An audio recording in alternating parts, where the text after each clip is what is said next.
everyone, Assalamu alaikum. We have started obstetric lecture in which we have already discussed about the normal labor, the stages of normal labor, about some terminologies, anatomy of female pelvis, and then we have discussed about the management of the normal labor. Now today we are going to discuss about the abnormal labor. So what is abnormal labor? Labor will be called abnormal if there is a problem in the three P's. And what are the three P's? The three P's are basically power, passenger, and passage. If there is a problem in the power, if there is a problem in the passage and passenger, then it will leads to abnormal labor.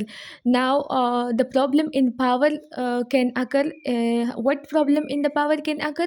If there is any dysfunctional uterine activity, that is, if there is any problem in the contraction of the uterus, if any problem in the contraction of the uterus, it is basically called a dysfunctional uterine activity, and it can lead to abnormal labor. If there is any problem in the pelvis, that is the capillopelvic disproportion, that is there is a mismatch between the pelvis and the fetal head, it can lead to abnormal labor. Now what is dysfunctional uterine activity? Dysfunctional uterine activity is the most common cause of poor progress of labor. It is more common in older women, and it is defined as weak, irregular, and infrequent uterine contraction during labor.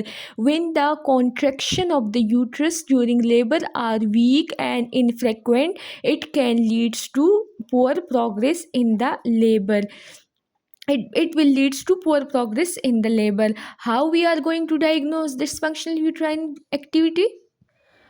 Basically, the dysfunctional uterine bleeding is diagnosed either by clinical examination or by external uterine topography or by pressure catheter. The pressure catheter is an accurate it is an accurate method to measure the uterine contraction, but this is the invasive method. So we use the external we use the uterine topography, and we do clinical examination to exclude the dysfunctional uterine activity.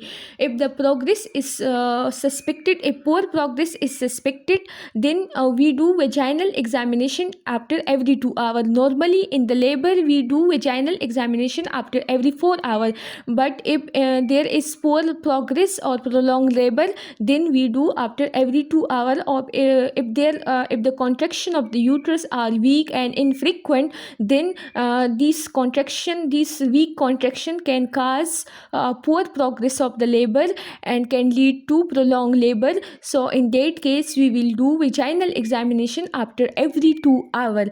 Now how we will treat this patient?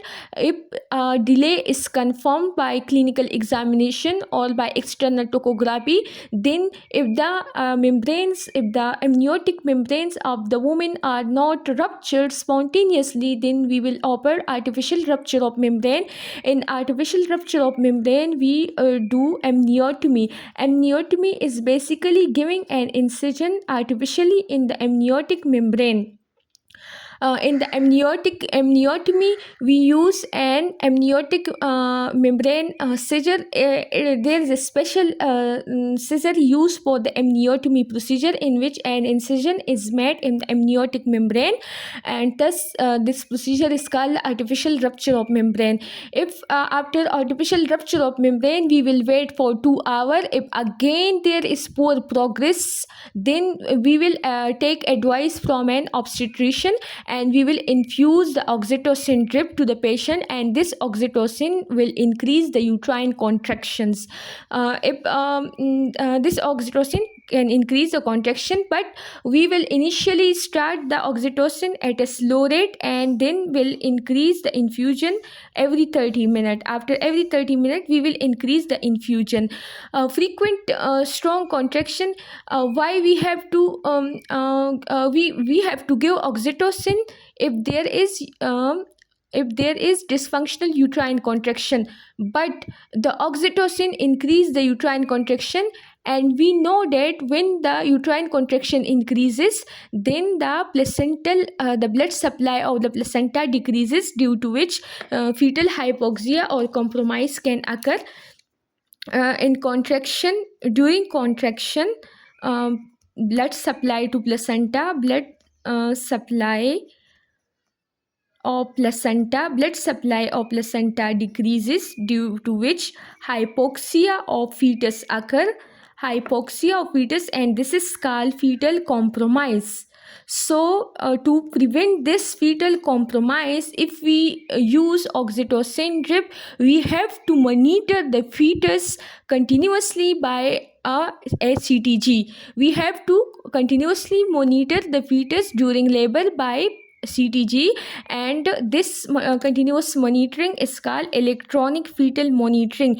We have to perform continuous electronic fetal monitoring after giving the oxytocin. So what we have done in the management, first of all, we have to do artificial rupture of membrane, then we will give oxytocin drip. If again the progress is poor, up to 2 hour, we will wait for the 2 hour, and if still the progress is poor, then we will give the oxytocin drip. And the oxytocin drip, with the oxytocin drip, it is very important to monitor the fetal activity by using a CTG, and we have to give the epidural analgesia before oxytocin, as well as we have to hydrate the patient and to give emotional support to the patient.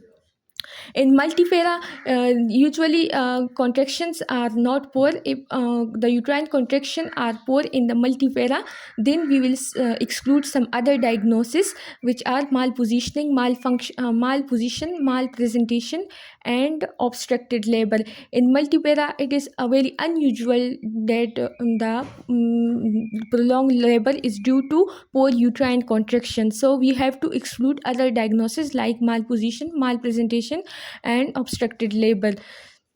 If progress failed despite of oxytocin drip, then we will do C-section. Thank you.